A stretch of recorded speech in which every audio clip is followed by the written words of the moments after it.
a dépassé la moitié de l'année, donc après avoir parlé de mon top, parlons maintenant de mon flop, mon classement des pires séries que j'ai vues cette année pour l'instant. Car ouais, je ne regarde plus les séries qui me semblent nazes ou qui, je sais, ne vont pas me plaire, mais dans les 30 séries que j'ai vues pour l'instant cette année, il y avait des bons trucs et il y avait des trucs pas terribles.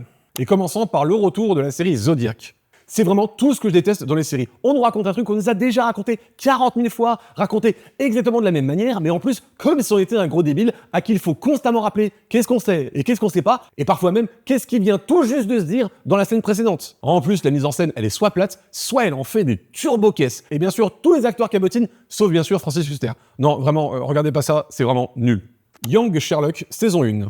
Bon, cette série, c'est plus une déception qu'un flop, mais j'ai pas vraiment apprécié. Mais je sais que c'est plus la formule qui me dérange, plus que le résultat. J'ai pas grand chose à reprocher à la série, si ce n'est leur approche du personnage. Faire de Sherlock un beau gosse, presque mannequin, qui charme toutes les femmes, j'ai déjà du mal, et l'acteur qui le joue, je l'ai trouvé plus que fade. En plus, dans cette série, vous pouvez vraiment compter le nombre de déductions que fait Sherlock, il n'y en a vraiment pas beaucoup, alors que c'est censé être le cœur du personnage. Sinon oui, c'est bien rythmé, on s'ennuie pas, mais moi, j'étais pas dedans. Flashback, saison 2. J'avais vraiment beaucoup aimé la première saison, elle était même dans mon top l'année dernière, mais celle-là, non, c'est plus qu'une déception. On sent que les auteurs n'ont déjà plus d'inspi, ils se contentent de répéter la même trame avec les mêmes enjeux. Bah juste, ils ont échangé les personnages, quoi. Il y a même plusieurs séquences qui ont une mise en scène qui frôle le ridicule. Ah, c'est compliqué, hein. Heureusement, le final a l'air de vouloir inverser la dynamique entre les personnages, donc écoutez, rendez-vous à la saison 3, en espérant que ce soit mieux.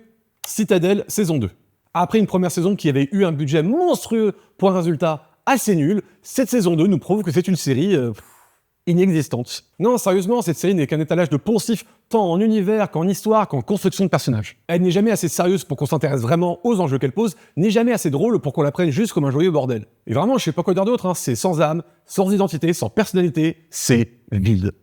Et finissons par Deep, saison 1. Alors là, c'est un vrai pétard mouillé parce qu'il y avait tout pour me plaire là-dedans. Une série française qui se passe au moment de l'occupation allemande et qui fait intervenir des boucles temporelles sur un ton comique. Super, hein?